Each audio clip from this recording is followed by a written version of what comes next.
Both of these trains were headed for London on Friday night, but this was where their journey ended. Well, we're just a few metres here from the site of impact where those two trains collided. You can see where a train from Corby collided with a stationary train from Nottingham. The impact of that collision killing the train driver on the Corby train and injuring almost 100 passengers. Brett Byatt was headed to a first date in London when disaster struck. I went into first aid training mode and I helped a gentleman off the floor, checked that he was fine. I said, "Can you stand?" He said yes, and I literally just got him over to the side and saw to two women on the floor that were bleeding and had broken limbs. After the crash, he helped get passengers off the train and onto the embankment as they waited for the emergency services to arrive.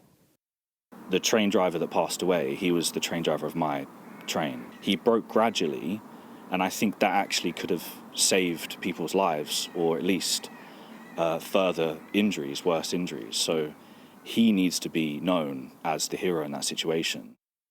The first train was the 3:50 p.m. service from Nottingham to London St Pancras, while the second was the 4:40 EMR service from Corby, also heading to St Pancras. It left Bedford station at 5:10. The collision happened just minutes later. Along with the death of a driver, 89 people were injured, 9 of whom remain in a critical condition in hospital. A huge operation was launched by the emergency services.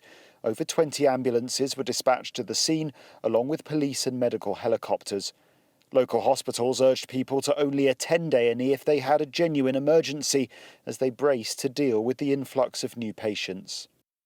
Tragically, as you just heard, one person sadly died at the scene. 11 people sustained very serious injuries and a further 32 serious injuries. A further 56 others also suffered minor injuries. Nina was in the front carriage of the front train when the crash happened. She wasn't hurt, but many were. We saw a man walking on the tracks with blood on his face, and I was quite scared for him in case there was another train coming. People were telling him, get off the track. So I saw a second person with blood all down them. And then I think, looking around more as we got off, there were more people who were on the floor. The paramedics were trying to get into the other train carriages. I saw someone on the floor in the doorway of one of the carriages. It was quite shocking seeing people who had the more serious injuries. Rail crash investigators want to understand what caused this and what lessons, if any, can be learnt from it. But that work is also aimed at finding answers for those injured, for their families, and for the loved ones of the driver who lost his life. Barnaby Papadopoulos, Sky News in Bedford.